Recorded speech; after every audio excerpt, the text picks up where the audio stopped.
నమస్తే, welcome to reflection news. నేను శర్మ.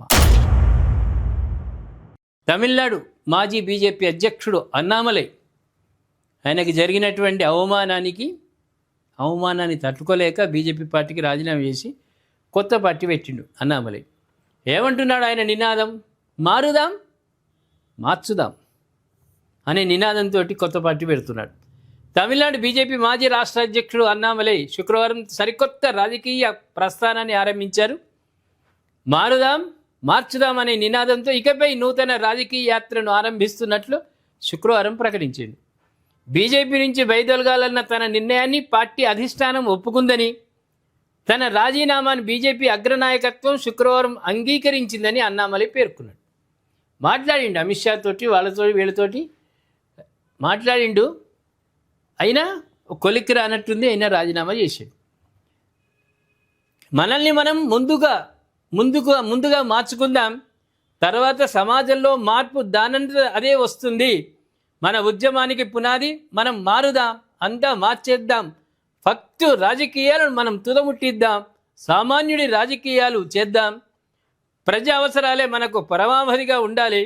ఇప్పుడున్న రాజకీయ పార్టీలతో మనకు పోటీ లేదు, ఎవరితోనూ పోటీ పడేందుకు మనం లేం. అధికార పార్టీని, విపక్షాలను, వాళ్ళ రాజకీయాలను వాళ్ళను చేసుకొనిద్దాం. ఇక గమ్మతుంటుంది. ఎట్లుంటుందండి రాజకీయంలో?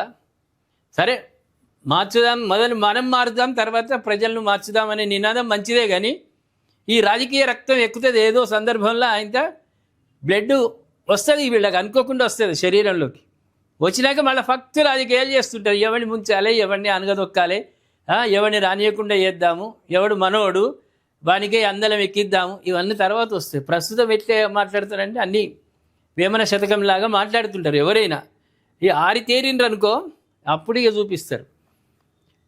పార్టీని పటిష్టమైన ఉక్కులాంటి వ్యవస్థను తీర్చిదిద్దుతా ముఖ్యమంత్రి కార్యాలయంలో సీఎం మొదలు 30,000 స్థానిక సంస్థలోని ప్రతినిధుల దాకా ప్రతి ఒక్కరికి పదవీ కాలంపై పరిమితి విధిస్తా, ఎమ్మెల్యే ఎంపీగా ఎన్నిసార్లు పోటీ చేయొచ్చనే దానిపై పరిమితి తీసుకొస్తా, ఉద్యమం విజయవంతమయ్యాక రాజకీయ పార్టీగా మారి రాజకీయ ప్రస్థానం ఆరంభిస్తా, అధికార కుర్చీ ఎవరికి శాశ్వతం కాదు, చివరకు నాకు కూడా భారతీయునిగా కొనసాగుతూ తమిళ ప్రయోజనాలకు పెద్దపీట వేస్తా, నా అభిమానులు, వారియర్లు ఆన్లైన్ బాధ్యతాయుతంగా వ్యవహరించారే, రాజకీయ ప్రత్యర్థులపై బురద జల్లే పనులు పెట్టుకోకండి, హద్దు మీరు వివాదాస్పద వ్యాఖ్యలు ఆన్లైన్లో చేయకండి అని అన్నామలై తన మద్దతుదారులకు సూచించిండు. రేపు ఇదే సోషల్ మీడియాలో రెచ్చగొడతారు. అటు విజయ్ని, ఇటు డిఎంకేను, ఏఐడిఎంకేను, బీజేపీని విమర్శలు గుప్పిస్తారు. కొత్త కొత్త కథనాలు కొత్త రూపంలో వస్తాయి. ఇప్పుడు మాట్లాడతారు వీళ్ళు ఎవరైనా, కానీ మోస్ట్ సీనియర్ నాయకుడిని పక్కన పెట్టుకోవడం ఒక రకంగా బీజేపీకి మైనస్ అయినా, మరి ఈయన ఎంతవరకు ఎదుగుతాడు, ప్రజల అభిమానాన్ని ఎంతవరకు పొందగలుగుతాడు అనేది మీ విశ్లేషణ కావాలి ప్రేక్షకులారా.